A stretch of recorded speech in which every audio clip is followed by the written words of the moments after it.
Bonjour à toutes et à tous. Bienvenue dans votre émission à l'origine. Aujourd'hui, journée exceptionnelle. Yom Rashi, la journée du judaïsme français. J'ai la chance d'être en compagnie du président du consistoire central, Eli Korshia, et nous allons vous faire un tour en avant-première avec le public qui arrive de tout ce qu'est la journée du judaïsme français. C'est-à-dire un musée éphémère, des artistes, des sculpteurs, des auteurs, des peintres, des spectacles, des tables rondes, un vaste horizon sur tout ce dont est composé le judaïsme français. Suivez-nous.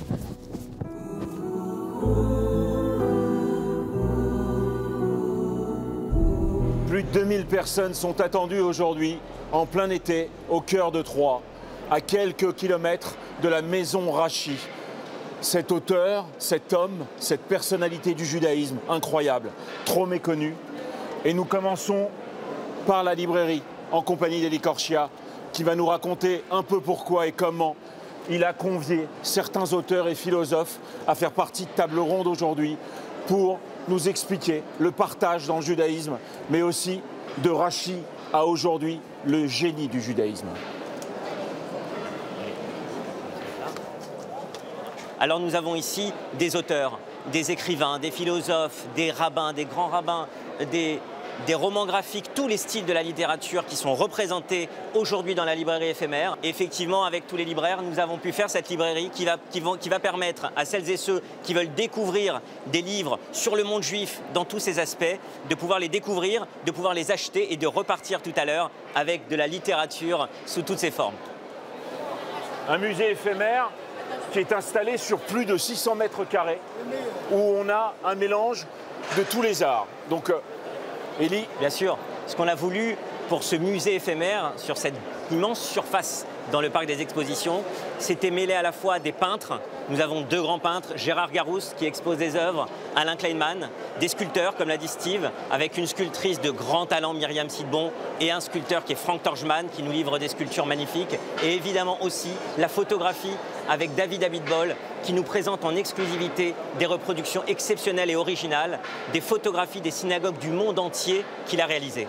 Et aujourd'hui, le vrai défi de cette journée-là, c'est d'innover encore une fois une journée du judaïsme français qui porte son nom. Elle s'appelle Yom Rashi. Pour ceux qui ne savent pas, Yom en hébreu, c'est le jour. Donc c'est le jour où on honore Rashi, et à travers toute la diversité du judaïsme. Et aussi, ce qui est important aussi pour nous, c'est les activités enfants, pour toutes les familles qui sont venues avec des enfants. Nous avons de la magie, on a du maquillage, on a des activités qui sont pour les enfants, pour que, comme l'a dit Steve, des petits aux personnes plus âgées, aux adultes, aux garçons, aux adolescentes ou adolescents, eh bien, toute la communauté juive de France fête aujourd'hui le judaïsme français.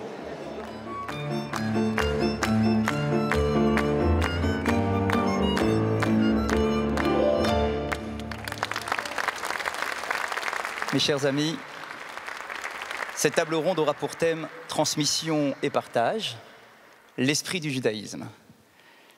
Là encore, thème absolument exceptionnel, et pour partager autour de ce thème, nous avons le plaisir de recevoir Rachel Kahn, qui est juste à ma droite, juriste, actrice, écrivaine de cet essai si remarqué intitulé « Racé », Gila Clara Kessous, spécialiste du théâtre, de sciences politiques. Nous avons eu l'occasion d'échanger quelques mots justement sur cette passion du théâtre et de la transmission.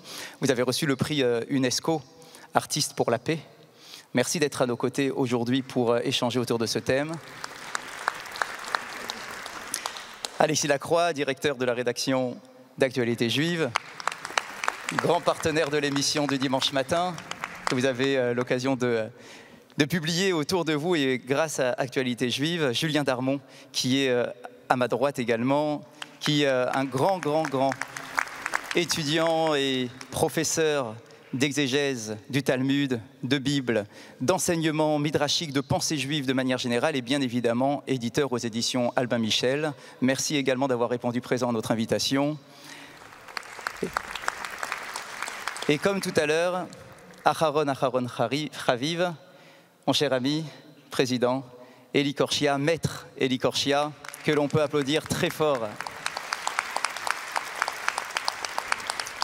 qui est aujourd'hui à l'origine de cette journée exceptionnelle du Yom Rashi et qui en est également le chef d'orchestre dans ses moindres détails, président du consistoire central, comme je vous l'ai dit, et bien évidemment votre parole, vos prises de parole, prises de position très fortes pour défendre le judaïsme et la communauté juive dans son sens le plus large possible. Merci pour tout et bien justement, je commencerai avec vous, mon cher Eli. Transmission et partage, peut-être pour ouvrir ce thème et la discussion, un enseignement de nos maîtres dans le livre de Bereshit. À propos d'Abraham, notre premier patriarche. Nous pouvons tous nous poser la question, pourquoi lui? Pourquoi Abraham? Pourquoi est-ce qu'il a été désigné pour être le père du peuple d'Israël? Alors nous pourrions peut-être tous prendre quelques minutes de réflexion et nous dire, tout de même, Abraham, l'homme des 10 épreuves, l'homme qui a été prêt, non seulement à abandonner tout son environnement, mais du coup, comparé au sacrifice d'Yitzhak, c'était la première des 10 épreuves, mais c'est vrai, à travers toutes ces épreuves, cela justifie largement le fait qu'il ait été choisi, désigné par Akadosh Baruch Hu. Et pourtant, le verset de la Torah nous dit tout autre chose. Ki yedativ leman asher yetzave et banav ve et beto acharav. Si je l'ai choisi et désigné, c'est parce que je savais qu'il était en mesure de transmettre des valeurs à ses enfants et à tous ceux qui vivaient autour de lui.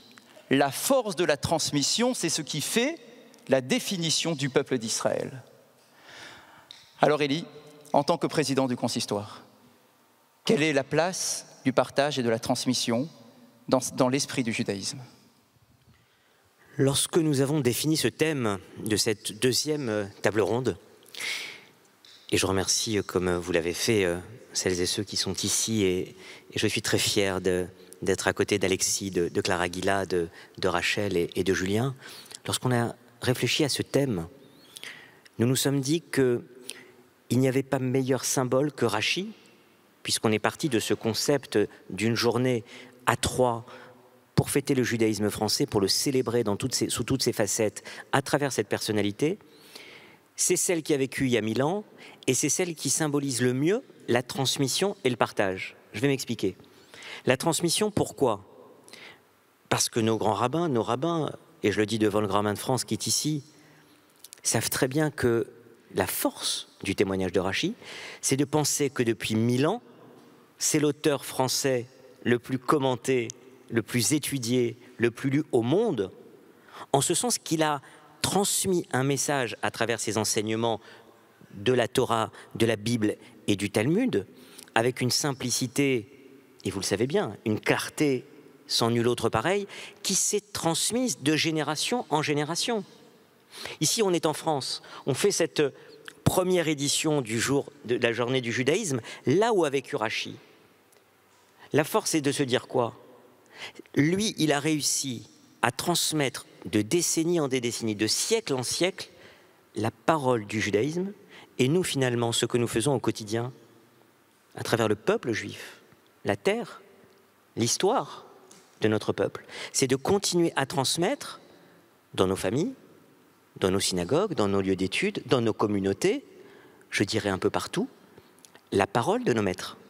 Et effectivement, je crois que vous parliez de l'esprit du judaïsme, le génie du judaïsme, c'est transmission dans toujours cet acte de partage. Et ce qu'on a fait aujourd'hui, finalement, quand on y réfléchit bien, quand on est passé d'une librairie éphémère, le pouvoir des mots, le pouvoir des livres, quand on est passé ensuite, quelques mètres plus loin, à ce musée éphémère, la transmission par l'art, par la peinture, par la sculpture, par la photographie, quand on est passé ensuite à chaque stand où nous étions, on avait ce sentiment qu'on fait vivre le judaïsme et on continue aujourd'hui en 2022 à le faire vivre par ces deux thématiques, transmission et partage. Et de Rashi à nos jours, et on le voit bien avec celles et ceux qui sont ici, qui continuent chacun, et je vous remercie de le faire, que ce soit dans une maison d'édition, que ce soit sur scène, que ce soit dans des livres, que ce soit par le pouvoir de la parole, que ce soit dans des journaux, eh bien, vous continuez à faire ce qui nous a été enseigné, faire vivre le judaïsme, et on le fait vivre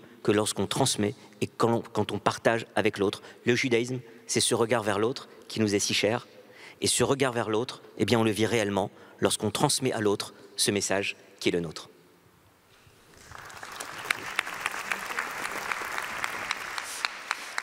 Rachel Kahn, pour vous, qu'est-ce que porte cette transmission et ce partage? Votre parcours, votre identité, et on en parlera bien évidemment tout au long de cette table ronde, nous partagerons autour de cela. Qu'est-ce que, d'après vous, nous devons absolument partager avec les autres? Juste un petit mot pour vous remercier infiniment de cette invitation. Je suis très honorée d'être présente pour cette première édition de Yom Rashi. Pour répondre à la question, déjà je crois que ce thème de transmission et partage est en lien avec le judaïsme, mais aussi avec les valeurs républicaines de ce pays-là. Et je voulais vous parler de mon intimité, parce qu'au fil des temps, nous sommes dans cet espace, la France, à Troyes, en 2022, et que ce n'est jamais innocent dans la transmission. C'est-à-dire, comment une mission fait sa traversée de génération en génération, avec nos singularités, avec nos intimités. Et c'est vrai que très souvent, je me définis un peu de manière insolente, d'afro-yiddish. Malheureusement, c'est une langue qui n'existe plus trop en Europe. Mais pour moi, en fait, dans mon sang d'afro-yiddish, j'ai certains détracteurs qui m'empêchent la transmission, qui m'empêchent en tout cas de partager ce que mes parents m'ont offert.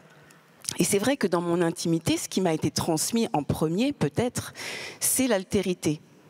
Et c'est le fait aussi qu'en 2022, je sais, je suis dans les années 70, que je n'aurais pas pu naître ailleurs qu'en France s'il n'y avait pas eu cette transmission avec les travaux de Rachi et dans le même mouvement, notre République française. Évidemment, la Shoah d'un côté, de l'autre côté, le voyage de mon père après la colonisation, l'immigration, cette rencontre. Et finalement, mes parents m'ont appris en premier lieu cette altérité. À table, par exemple, moi j'ai eu la chance de connaître mon grand-père qui était rescapé des camps. J'entendais l'accent yiddish de mon grand-père et l'accent wolof de mon père. Et ils parlaient ensemble dans cette langue du français. Et tous ces accents, on a parlé de culture, c'est la transmission, finalement, d'apprendre de nos harmonies, de nos langues, du langage. Et puis évidemment, là je vous raconte l'histoire comme si c'était sur un chemin tranquille, mais évidemment, ce qui nous a été transmis aussi, c'est beaucoup de silence, beaucoup de non-dits qui y sont habités, mais au fond, cette transmission de la parole aujourd'hui, moi, ce que j'essaie de faire, c'est de prendre la parole, peut-être de manière plus visible que ce que faisait mon grand-père qui disait « pour vivre heureux, vivons cachère ».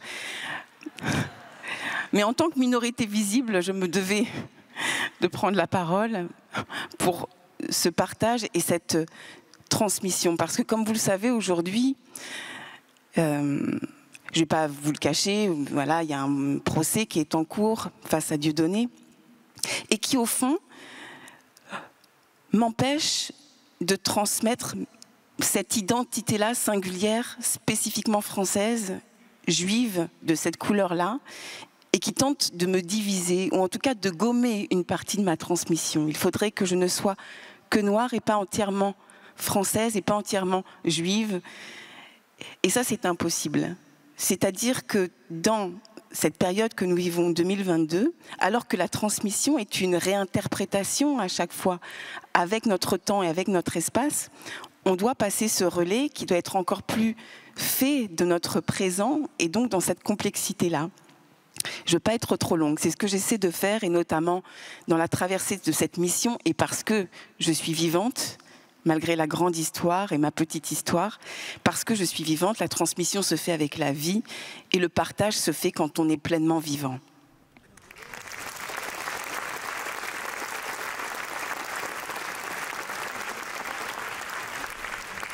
Mon cher Alexis.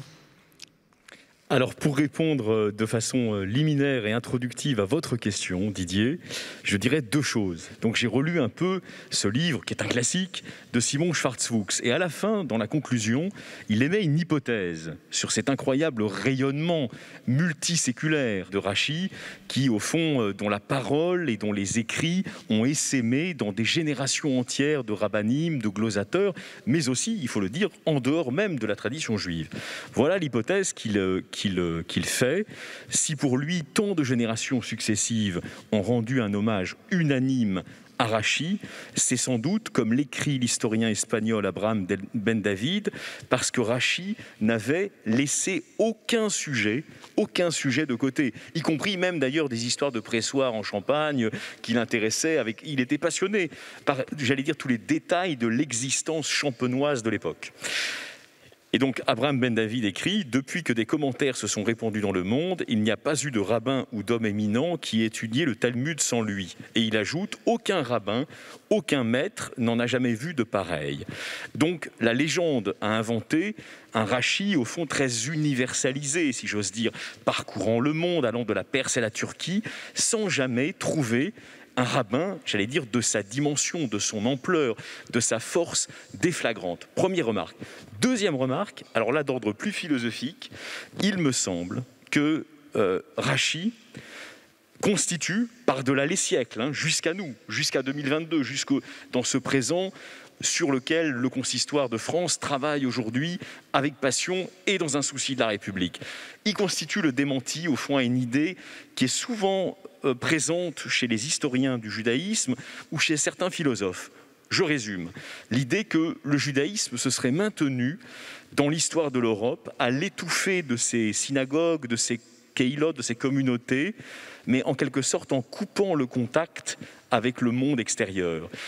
Le judaïsme se serait, selon cette historiographie-là, maintenu en quelque sorte en vase clos, en restant près du Père, mais en se coupant des pulsations de l'histoire. Eh bien, ce que nous montre Rachi, contre Rosenzweig, par exemple, s'il faut mettre des noms, contre le narratif, par ailleurs d'un très grand esprit, qui est le philosophe Franz Rosenzweig, auteur de l'Étoile de la Rédemption dans les années 20.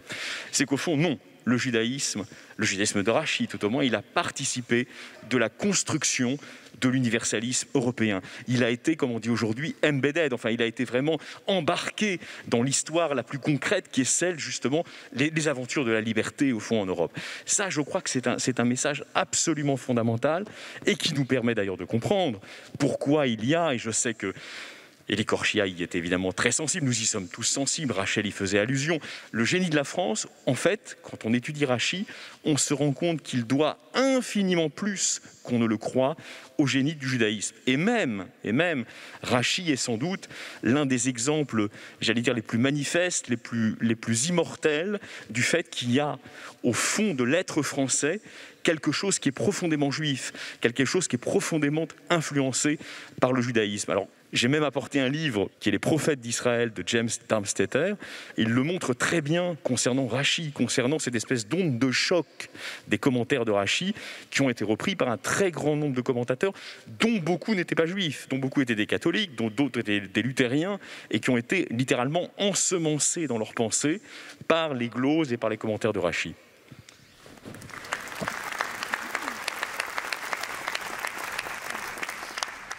Gila, Clara, Jesus, je suis très intrigué parce que vous voulez nous parler de transmission à travers le théâtre. Dans la tradition rabbinique, talmudique, nous avons l'impression que les rabbins sont, on peut le dire, assez frileux face au théâtre. En tout cas, c'est l'impression que nous en avons. Est-ce que vous pouvez nous éclairer sur le sujet et voir comment finalement il faudrait peut-être affiner notre interprétation des choses et voir comment, à travers le théâtre, il peut y avoir une véritable transmission des valeurs du judaïsme. Oui, là aussi, un grand merci à vous de me permettre de participer à cette table ronde. Je crois que le public en est conscient. On a assisté à un magnifique spectacle, donc on a eu un acte de théâtre ici, et je pense que vous tous, ici, avez été transportés dans ce moment, dans l'histoire du peuple juif, puisque l'art et le théâtre en particulier permet une identification, mais également ce travail, on va dire, d'histoire avec différentes chronologies qui se multiplient et qui s'entrechoquent. C'est vrai que la transmission et le partage, si on reprend cette idée d'esprit du judaïsme, n'était pas du goût des rabbins à l'époque, qui voyaient dans le théâtron grec quelque chose de très païen. Et puis ensuite, quand on est passé à l'ère romaine, quelque chose qui était carrément de l'ordre de la mise à mort, puisque c'était les jeux du cirque. Et d'ailleurs, c'est la première fois que l'on voit dans le Talmud une mention du mot théâtre. Le théâtron apparaît dans le traité Avoda Zara, donc carrément dans un traité or, pour parler de l'interdiction d'aller au circus, circariot, c'est-à-dire au cirque romain, puisqu'il faut savoir que le peuple juif était très friand de théâtre, même si les rabbins n'étaient pas très contents. Il y avait à Alexandrie des places réservées dans les amphithéâtres aux juifs religieux qui venaient assister à des spectacles. Dès la création du théâtre, les Juifs étaient absolument fascinés. Et pour revenir en fait sur cette notion d'interdiction, elle est toute relative. C'est aussi ça, l'esprit du judaïsme, c'est être en capacité d'accepter et aussi de trouver des exceptions. C'est pour ça qu'on n'a pas un ordre dictatorial dans un cadre juif. Il y avait des exceptions, c'est-à-dire aller au jeu du cirque pour être un des pouces levés pour sauver une vie. N'oubliez pas qu'il y avait beaucoup de gladiateurs juifs aussi à cette époque.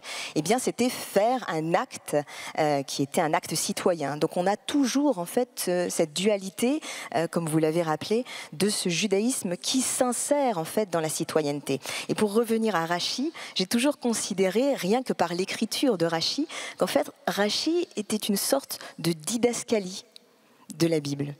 Vous savez, ces fameuses écritures en italique dans les pièces de théâtre qui nous disent non seulement comment interpréter, mais où aller sur scène. Sans les didascalies, on est incapable de pouvoir bien jouer. Et c'est vrai que Rachi avait ce génie comme s'il était là, comme s'il savait les intentions du texte, du sous-texte, pour arriver justement au sod. Et puis je terminerai mon intervention par une très courte anecdote. C'est une histoire que nous racontait Elie Wiesel en classe. Vous savez qu'il a écrit un très beau livre qui s'intitule Rachi en 2009. Et j'ai eu la chance de l'avoir comme professeur dans le cadre de mon doctorat.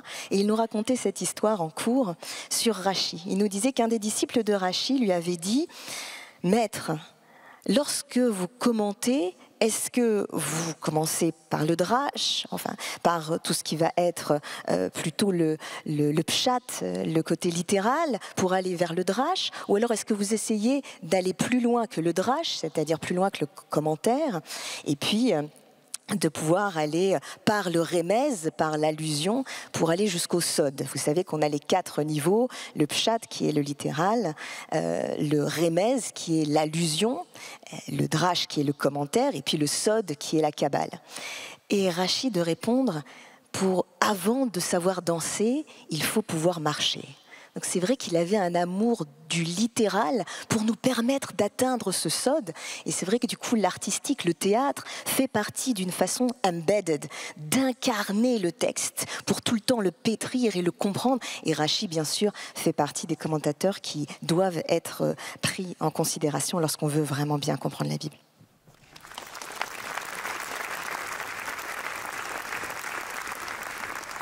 Cher Julien Darmon, pour déjà terminer notre premier tour d'horizon, qu'est-ce que veut dire pour vous la notion de partage et de transmission ? Tâche éminemment difficile que de parler après toutes ces grandes voix. Alors je vais m'en sortir par une pirouette et prendre un peu de distance et un peu de hauteur, parce que transmettre quoi ? Transmettre à qui et transmettre comment ? Et ces 3 questions sont liées. Et je suis très frappé de la convergence de ce qui a été dit. Et ça me paraît très important aujourd'hui dans ce Yom Rachi de dissiper une fois pour toutes cette image fausse d'un judaïsme qui aurait vécu pendant des siècles et des millénaires en vase clos, de manière isolée de toutes les cultures environnantes, et que toute ouverture et tout partage du judaïsme avec les autres cultures serait une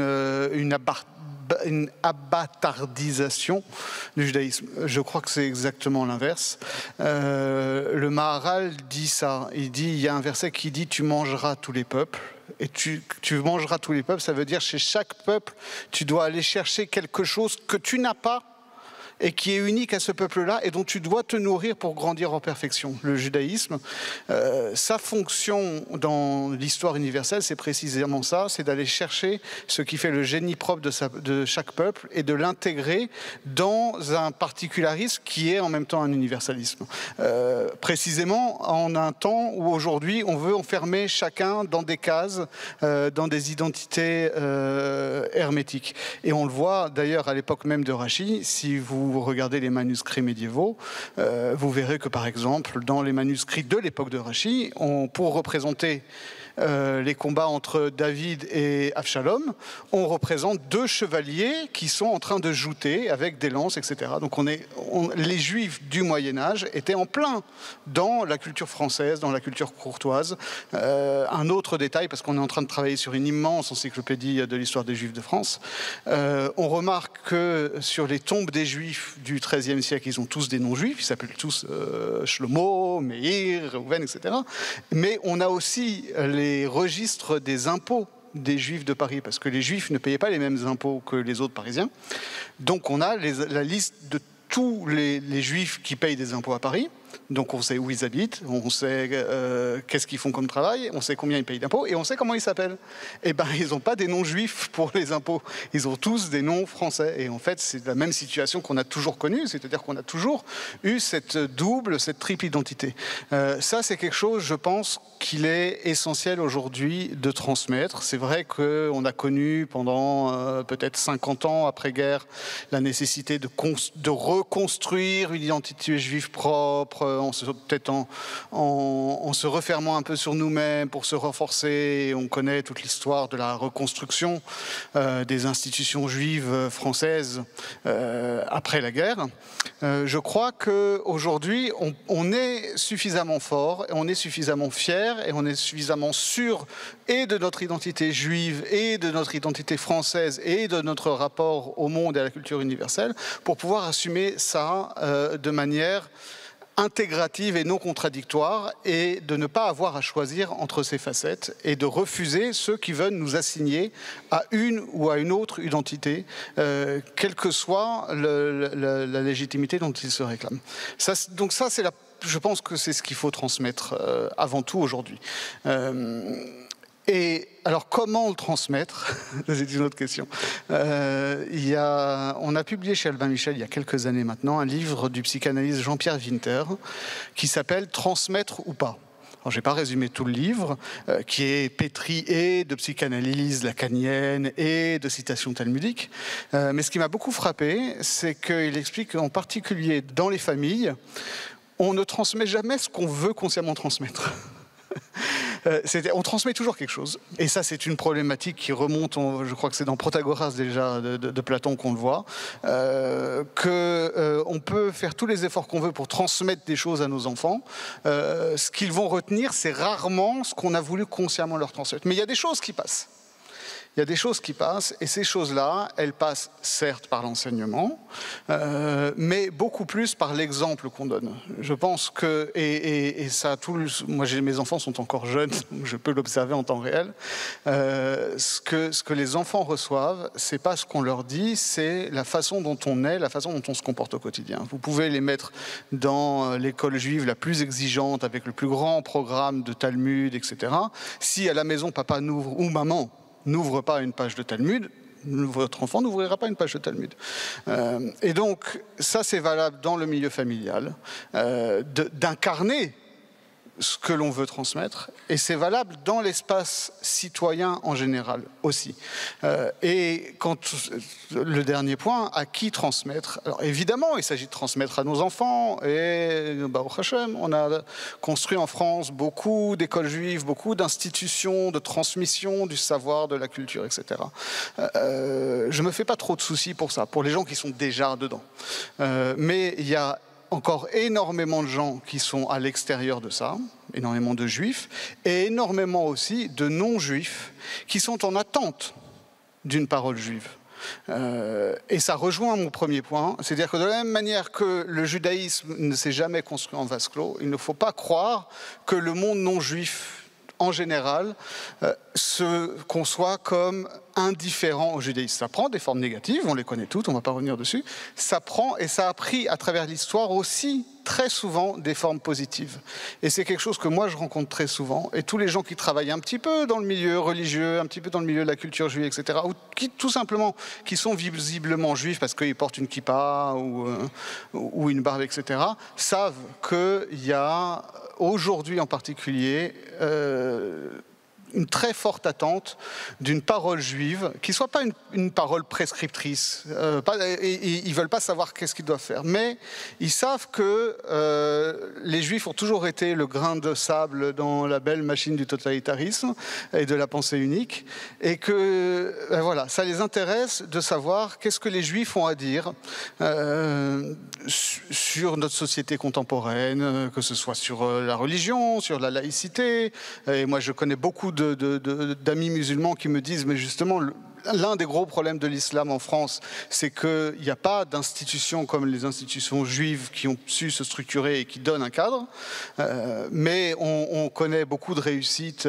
Je pense par exemple à l'émission du dimanche matin sur France 2, qui est une institution qui aussi s'inscrit pleinement dans cette histoire de l'histoire du judaïsme en France et de la transmission d'une culture juive à un public très large, y compris non juif, et qu'on joue ce rôle pleinement, de manière proactive, et je pense qu'il n'y a que des bonnes choses qui peuvent sortir de ça. Je vous remercie.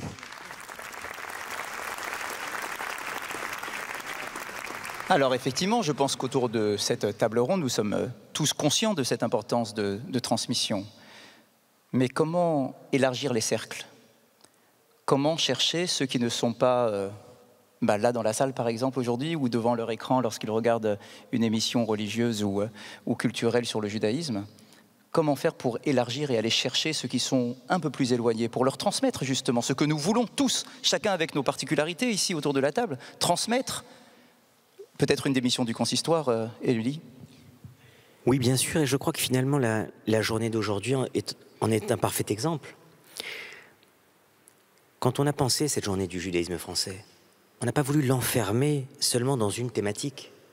On a voulu l'ouvrir de façon très différente et complémentaire à des hommes et des femmes qui pourraient se dire « moi je suis attiré par telle chose ou par telle chose ».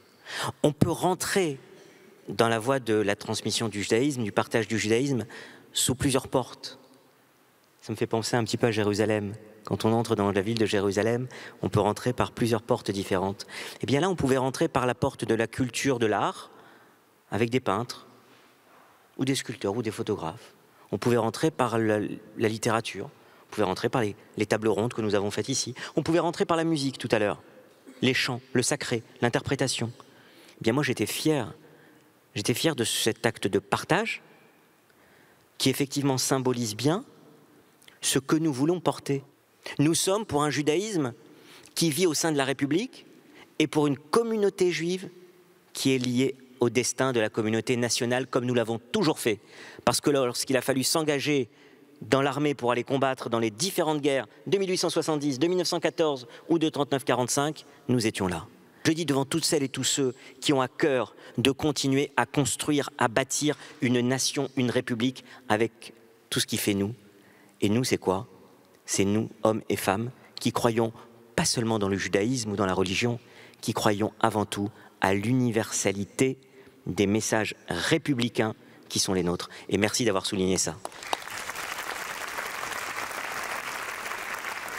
Alexis, vous vouliez intervenir sur ce que disait Élie, justement. Alors en appoint, il ne faut pas qu'on fasse une émission judéo-gauloise, mais elle l'est un peu par la force des choses. Et elle l'est un peu, et donc je vais apporter de l'eau au moulin de Rachel et de Élie avec, vous savez, cette grande histoire de translittération des mots du champenois de l'époque, donc la langue d'Oïl qu'on parlait, qui est l'ancien français, au fond, une des variantes, disons, de l'ancien français. Et en fait, ces mots qui ont aujourd'hui totalement disparu, qui sont des mots souvent issus d'ailleurs de la vie la plus concrète, la vie paysanne la plus concrète, la vie des vignerons de la Champagne, nous ont été transmis grâce aux glosses de Rachy, puisqu'il les a translittérés en caractères hébraïques. Donc il n'y a pas meilleur exemple, parce que là aussi, c'est pour répondre à votre question, Didier, sur la manière dont on transmet. Visiblement, nous ne le connaissons pas, mais nous reconstituons sa personnalité par des témoignages, par le livre d'Abraham Grossman, par celui d'Elie Wiesel, etc. Il y avait une force de l'exemplarité chez Rachy qui était considérable. Et je crois, alors évidemment c'est un petit peu anachronique comme terme, mais je crois qu'il a éprouvé un amour juif profond pour la France. On ne peut pas dire que c'est un amour républicain, ce serait anachronique, mais il a éprouvé cet amour-là.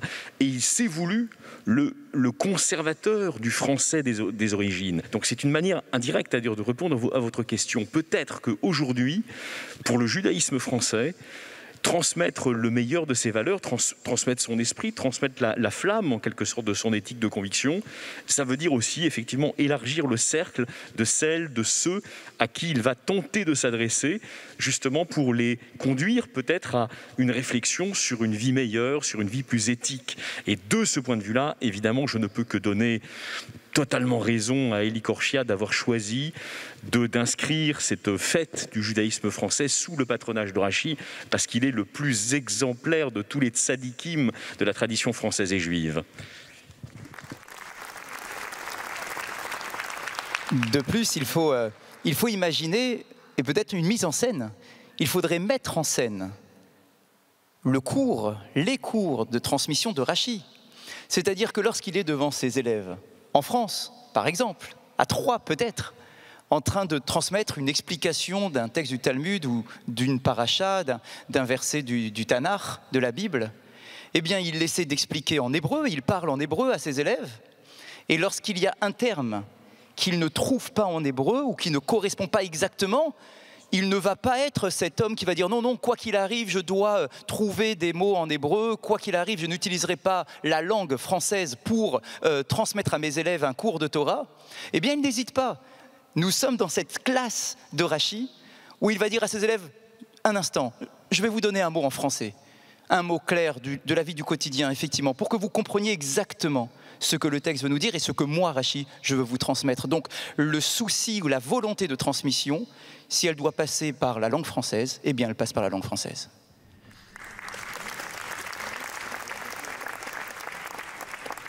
Gila, est-ce que vous pouvez nous parler de la toute première, Hexagogé, cette première scène, pièce de théâtre de la tradition juive? Et je voudrais également revenir sur ce que vous venez de dire, qui est très juste, et en termes d'esprit du judaïsme, un peu comme dans l'esprit des lois, donc est-ce qu'on est en capacité, dans des moments de difficulté, d'aller même trouver l'inverse de la loi qui s'applique? C'est comme ça que c'est écrit tout le commentaire, puisque vous savez que c'était interdit de pouvoir écrire la loi orale. Donc c'est le Haïfer, vraiment, c'est comment est-ce qu'en situation de danger pour le peuple, on est capable de penser d'abord à la survie et surtout pas à l'anéantissement des traditions. Pour revenir à votre question sur cette pièce de théâtre, qui est la première qu'on a trouvée, qui est vraiment au cœur de notre préoccupation entre transmission et échange, il s'agit d'une pièce de théâtre qui est écrite en grec, qui date du IIe siècle avant l'ère chrétienne, et elle s'appelle l'Hexagogé, l'Exode. IIe siècle avant l'ère chrétienne, on réfléchit au niveau Antiquité, à pouvoir pour la première fois essayer de faire comprendre quelles sont les traditions, quel est le texte fondateur du peuple juif. Alors, eh bien, certains tragiques, c'est comme ça qu'on appelait les dramaturges à l'époque, s'y essayent. Par contre, chacun est frappé par une malédiction. Il y en a un qui tout d'un coup écrit, il devient malade, l'autre qui essaye d'écrire, il meurt. Bref, il y a une sorte de malédiction autour de cette écriture qui touche à la tradition juive. Et donc, on se dit, on va essayer de trouver un tragique juif. Et donc, pour la première fois, voilà un auteur juif qui va écrire une pièce de théâtre sur le judaïsme et bien sûr quel est le moment juif qui peut être mis en scène si ce n'est l'exode, la sortie d'Égypte, puisque à l'époque, vous savez, il y avait une volonté, pour revenir sur cette notion de transmission, une volonté hagiographique, donc expliquer le texte, mais il y avait surtout une volonté de répondre à l'antisémitisme, puisqu'à l'époque, le peuple égyptien disait que le peuple juif avait été mis dehors par les Égyptiens pour des raisons sanitaires. Donc voici notre premier tragique à écrire l'Hexagogée, l'Exode. Et ce qui est formidable ici, d'ailleurs, c'est toute la problématique qu'on trouve chez Rachi, eh bien, on va trouver les premières traces de l'enseignement oral écrit pour la première fois dans l'Hexagogée d'Ézéchiel, le tragique. Et on le voit, par exemple, dans un très grand monologue écrit en grec, un peu dans le style Sophocle et Euripide, qui étaient les stars à l'époque. Et bien, dans ce grand monologue, on a un messager, un survivant, qui va parler de ce qu'il a vu. Et alors, mettez-vous à la place d'Ézéchiel, le tragique, qui vous auriez pu faire témoigner pour faire cesser les bruits égyptiens sur le fait que c'était eux qui avaient mis dehors le peuple juif et bien entendu anéantissant toute possibilité de miracle. Eh bien, ce messager, c'est Pharaon, bien sûr, le seul rescapé du passage de la mer Rouge qui est là pour témoigner. Et c'est la première fois, on le saura plus tard, que l'on voit émerger ce commentaire que Pharaon est resté survivant pour témoigner du miracle du passage de la mer Rouge. Et c'est tout de même incroyable de voir que ça s'inspire totalement des paroles des Chachamim, des paroles des rabbins sur l'interprétation du texte, et ensuite on le transforme en quelque chose de splendide. Par la langue étrangère, par la langue locale. C'est surtout ça qui est fabuleux.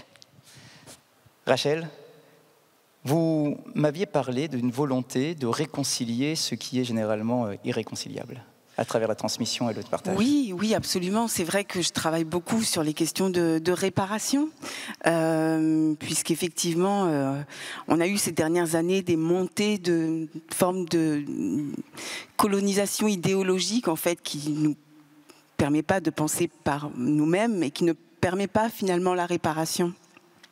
Et c'est vrai que dans les mots de Rachi, et même à travers la langue, à travers le lien, à travers tout ce qu'on a pu dire sur la culture, c'est cette réparation, en fait, ce pont, ce lien toujours ouvert vers l'autre, et au fond, d'avoir le courage de la liberté du lien. Et ça me fait penser évidemment à la sortie d'Égypte. Tu te souviendras que tu es sortie d'Égypte. Alors, moi, mes parents, ils se sont bien trouvés pour ça, c'est très précisément ça, notre réparation. C'est qu'on doit se souvenir de cette sortie d'Égypte, comme on doit se rappeler chaque jour de liberté, égalité, fraternité de notre pays laïque.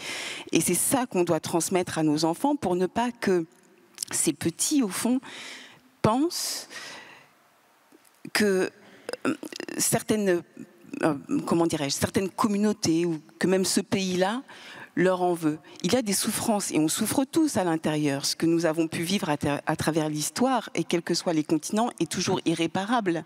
Mais ce que nous laisse Rachi dans sa trace, c'est cette réparation de l'irréparable, et que malgré tout, on doit réparer un petit peu de quelque chose en gardant cette trace. Et c'est vrai que, à travers les mots, et Racé, mon ouvrage dont vous avez parlé tout à l'heure, j'ai voulu que dans les lettres, il y ait Racé, mais que ça sonne aussi comme trace, pour pouvoir nous réparer un peu plus, et avec cette tradition du shmates de mon grand-père, qu'on puisse se recoudre.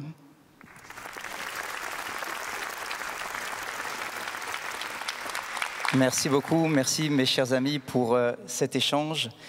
Merci pour d'avoir été en mesure de nous montrer à quel point, lorsqu'il est écrit dans la Torah « Veshinantam levanecha », tu devras transmettre à tes enfants, et que bien évidemment ici le mot « enfant » n'est pas à prendre dans le sens strict, mais très très large.